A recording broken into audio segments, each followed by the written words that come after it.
Just when everyone thought former Kaduna State Governor Nasir El-Rufai was finally going home after spending almost 3 days in Economic and Financial Crimes Commission custody, another dramatic twist unfolded that has left Nigerians absolutely stunned.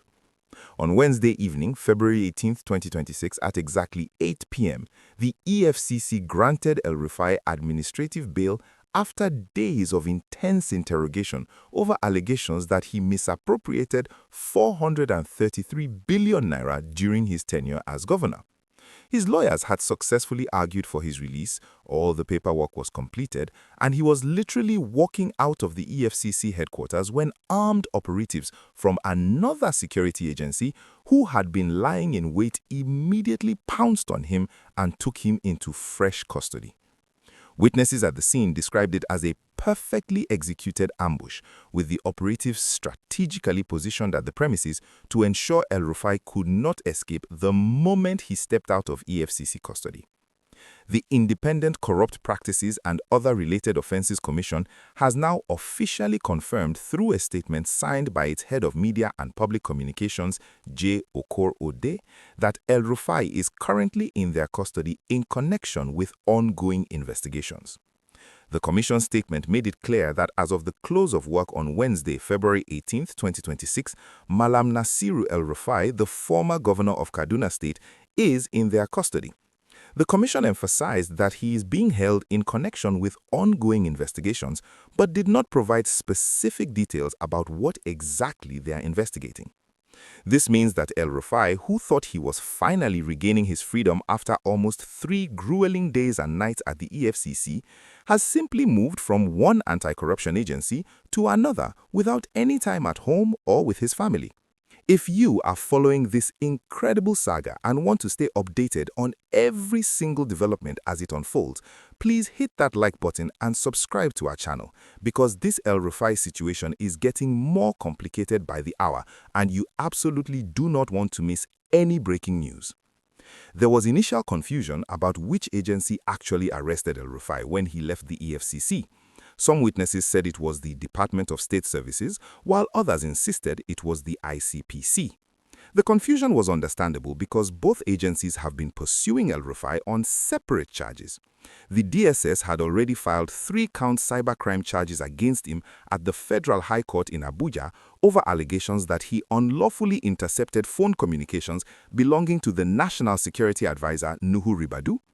Those charges stemmed from El-Rufai's shocking admission during a live interview on Arise television, where he claimed that someone had tapped Ribadu's phone and that he had listened to the intercepted conversation in which Ribadu allegedly gave orders for his arrest. The ICPC, on the other hand, has been investigating El-Rufai over separate corruption allegations, including the failed 1.3 billion naira Kaduna Light Rail project. So, when El-Rufai was rearrested immediately after leaving EFCC custody, people initially thought it was the DSS coming to take him for arraignment on the cybercrime charges. However, the ICPC's official confirmation statement has now made it clear that it is they who have custody of the former governor, not the DSS. This creates a fascinating situation where El-Rufai is essentially being passed from one anti-corruption agency to another like a football, with each agency wanting their turn to interrogate him about different allegations.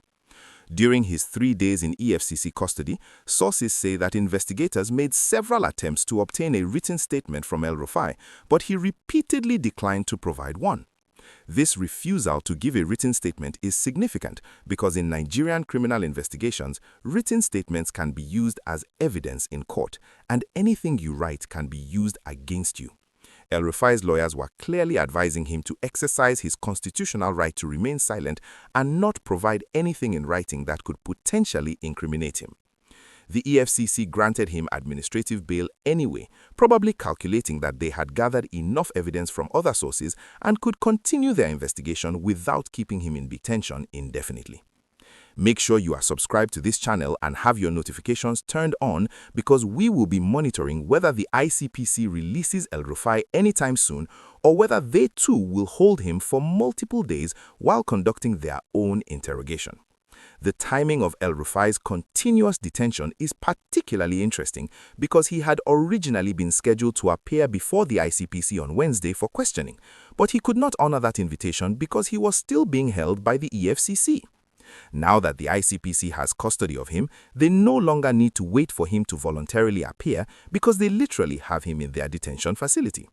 El-Rufai's legal team has not yet issued any public statement about this latest arrest by the ICPC, probably because they are still strategizing about how to secure his release and what legal options are available.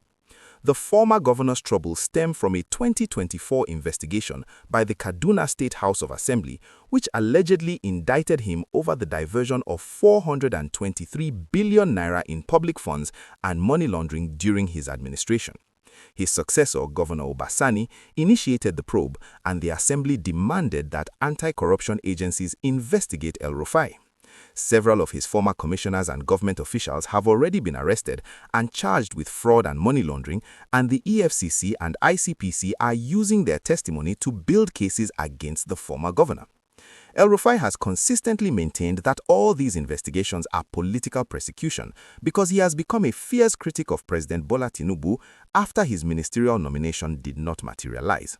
He has even joined the opposition African Democratic Congress and vowed to work with other opposition figures to ensure Tinubu is not re-elected in 2027.